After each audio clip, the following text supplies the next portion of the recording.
तो आप लोगों की तालियां बता देंगी कि हमारे बड़े भैया ने अपनी प्रस्तुति में कोई कसर तो नहीं लगाई। देखिए, हर ओर से जब चारों दिशाओं से तालियां बज जाएं तो वहां हमको कुछ कहने की आवश्यकता नहीं होती। एक और हम लोगों को हमेशा मार्गदर्शन करने वाले और हर मंच पर कोई ना कोई प्रतिभा, कुछ ना कुछ संदेश आपकी पंक्तियों में रहता है। तो मैं आप लोगों की जोरदार ताली के बीच में आवाज दे रहा हूं। हमारे सम्माननीय श्री कैलाश शर्मा जी आकर के अपनी वाणी से हम लोगों को आनंदित करें। इसके पहले मैं आप लोगों को बता दूं कि जैसा कि मैंने कहा था कि सवाल और जवाब का ये सिलसिला चल रहा है। जब वहां से भारी भरकम सवाल आया था और जवाब यहाँ से उतना ही मजबूत तरीके से दिया गया, हालांकि तर्क वितर्क दोनों तरफ से निकल ही रहे होंगे, वो तो आप लोग देखेंगे ही, लेकिन भरसक प्रयास, अच्छा प्रयास है। और यकीन मानिए आप लोगों का बैठना इस बात का संकेत है कि कहीं ना कहीं कार्यक्रम अपने पड़ाव पर है। तो बहुत अच्छा सवाल आया है कि जल गई होलिका सारी लेकिन उसको कुछ हुआ ही नहीं, फिर वो जल गई लंका लेकिन उसको कुछ, इस तरीके से बहुत अच्छा प्रसंग आदरणीय सम्माननीय हमारे दादा जितेंद्र भैया ने बहुत अच्छी पंक्तियों को पिरोया है और आदरणीय सम्माननीय श्री मिश्रा जी ने उनको बहुत अच्छे से प्रदर्शित किया। तो कहीं ना कहीं अब जवाब सुनने में आपको आनंद आएगा, लेकिन उसके पहले मैं आप लोगों के मनोरंजन और आनंद के लिए और एक संदेश के लिए आवाज दे रहा हूं आदरणीय सम्माननीय कैलाश शर्मा जी। सुने आप लोग। बहुत बहुत धन्यवाद गोलू तिवारी जी। आप हमारे छोटे भाई हैं, लेकिन कलाकारी में आप मुझसे कहीं अधिक बड़े हैं। जोरदार तालियों से हमारे गोलू तिवारी जी का अभिवादन करें। कुछ होली का पर्व है तो मैं अपने कॉलेज लाइफ की कुछ 4 पंक्तियां प्रस्तुत करना चाहता हूं। मैंने भी अपनी जवानी में मोहब्बत की है, बेइंतहा मोहब्बत की है। सामने वाले को आज तक महसूस नहीं होने दिया कि मैं तुमसे मोहब्बत करता हूं। एक तरफा मोहब्बत की है।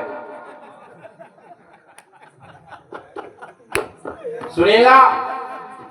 शुरू से अंत तक सारी कहानी याद है हमको, परस्पर दी जो आपस में निशानी याद है हमको। तुम्हारे कक्ष का नंबर न भूले हैं न भूलेंगे, तुम्हारा रोल नंबर तक जुबानी याद है हमको। तुम्हारा रोल नंबर तक जुबानी याद है हमको।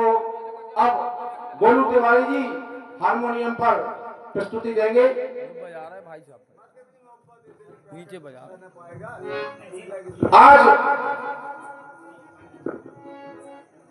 बहुओं को दहेज के प्रति और उनके लालच में उनको क्यों जलाया जाता है, एक पिता का दर्द, उस बेटी का दर्द और उस बेटी के संस्कार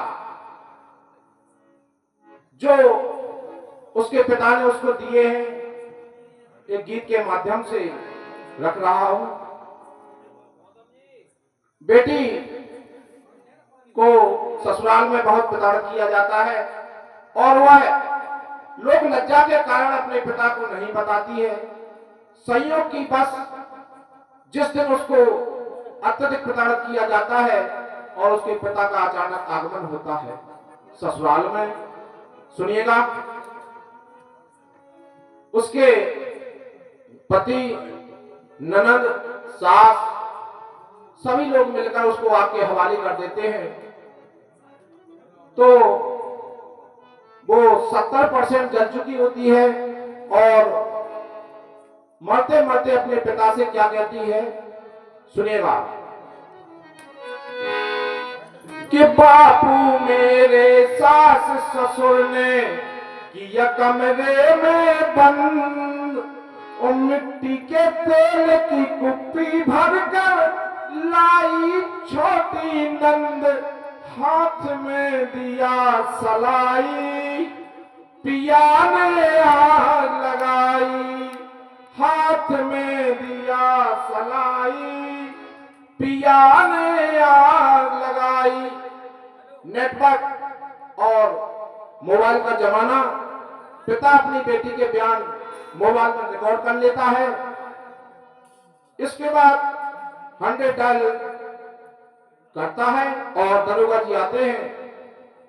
तो दरोगा जी उस बेटी से कहते हैं, बेटा बताओ तुम्हारे साथ क्या क्या हुआ है, सच सच बताना।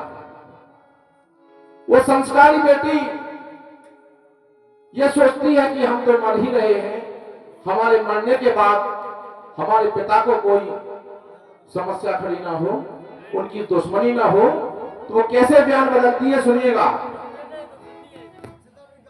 दरोगा जी कि सास हमारी माता लगत है और बहने हमारी नंद, उस ससुर हमारे पिता लगत है, करो इन्हें ना बंद, पिया ना मेरे कसाई, न इनने आग लगाई, पिया ना मेरे कसाई, न इनने आग लगाई। चूंकि पिता मोबाइल में अपनी बेटी के बयान रिकॉर्ड कर चुका था, उसका वीडियो बना चुका था, वह वीडियो दरोगा जी को देता है।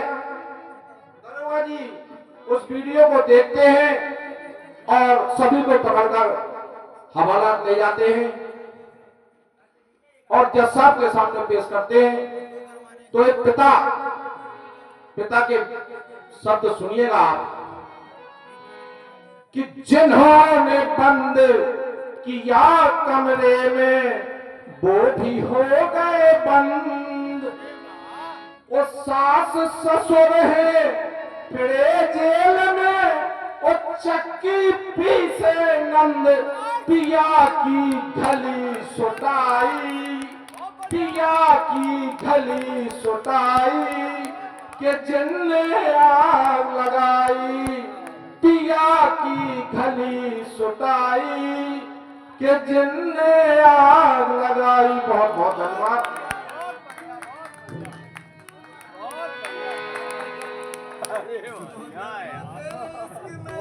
बहुत बहुत धन्यवाद, बहुत बहुत धन्यवाद। आप लोगों के चेहरे बता रहे हैं कि भाई साहब की बात आप लोगों के दिल तक पहुंची है और तालियों की गड़गड़ाहट ने ये सिद्ध कर दिया कि कहीं ना कहीं बेटियों का सम्मान, इस भारतवर्ष का सम्मान, बेटियों का सम्मान लड़कों से ज्यादा होता आया है, हमेशा कहीं कम नहीं हो सकता।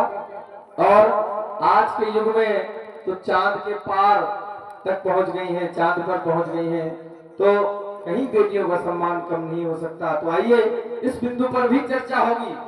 हर चूंकि जवाबी कीर्तन चौमुखी कलाकारों का समागम होता है, तो निश्चित है कि इस बिंदु पर भी चर्चा होगी।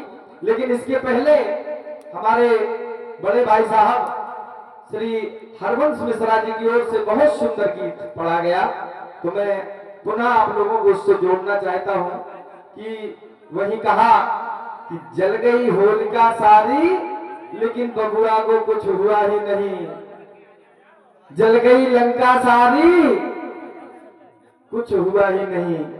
तो जब ऐसी बात आ जाए तो समझ लीजिएगा कि जवाब लाजवाब हो रहा है। तो आइए, क्योंकि समय ज्यादा नहीं लूंगा, आप लोग बहुत अच्छा सुन रहे हैं, बहुत प्यार से सुन रहे हैं और बहुत अच्छा स्नेह आप लोग भेंट कर रहे हैं। तो अभी आप लोगों ने हरिपुट्टी नारायण जी को भी सुना और हमारे भैया श्री रघुवंश मिश्रा जी को भी नाल पर सुना, उनकी उंगलियों का जादू देख रहे थे आप। किसी ने कोई कसर नहीं लगाई कार्यक्रम में, ना नाल वादक अपनी ओर से कसर लगा रहे हैं, ना रचनाकार अपनी ओर से कसर लगा रहे हैं, और ना गाने बजाने वाले कोई कसर नहीं लगा रहे हैं। तो इन लोगों की लड़ाई का आनंद आप लोग लीजिए। और मिथिलेश दाऊ साहब को आमंत्रित कर रहा हूं कि जवाब लेकर के आएंगे कि जल गई होलिका सारी, लेकिन प्रहलाद को कुछ हुआ ही नहीं, जल गई लंका सारी, हनुमान को कुछ हुआ ही नहीं। इस तरीके से बहुत अच्छे बंधों को पढ़ा गया, तो आप लोगों को निश्चित बहुत अच्छा जवाब आएगा, ये दावा है हमारा। तो आइए, मैं ज्यादा विलंब न करते हुए अविलंब धीरेन्द्र भाई को आवाज दूंगा कि आकर के नाल पर संगत करें। अब उनकी उंगलियों का जादू देखिएगा आप लोग। अभी हलगुट्टी भैया बजा रहे थे, आप लोगों ने देखा। अब धीरेन्द्र भाई को आवाज दे रहा हूं कि आकर के हमारे मिथिलेश सिंह दाऊ साहब के साथ, चूंकि यहाँ बहुत अच्छे अच्छे कलाकार विभूतियां हैं। आज हमारे अखिलेश राजपूत जी ग्राम कैथोकर से विराजमान है, बहुत अच्छी नाल प्ले करते हैं। और आर्गन वादक भैया रुद्र उमरे, और मैं नाम कहाँ तक लूं, क्योंकि जहां नजर डाल रहा हूं कलाकार दिखाई दे रहा है। हमारे खरे जी ने बहुत समय निकाला है हम लोगों के लिए, बहुत बहुत धन्यवाद है, बहुत अच्छे कलाकार हैं। तो आइए, और हमारे भैया, मैं देख नहीं पाया, क्षमा चाह रहा हूँ, बहुत अच्छे जवाबी कीर्तनकार हैं और बहुत अच्छा मंडल है। तो ग्राम बुढ़ाई बचेरा देखिएगा आप, श्री राम प्रकाश विश्वकर्मा जी की कलम और हमारे रवि महाराज जी का दिमाग उसमें लगा होगा। तो हम ये कह रहे हैं कि आप देखना, आज आपको आनंद आएगा जवाब में। आपके सामने हमारे मिथिलेश सिंह दाऊ साहब सुनेंगे।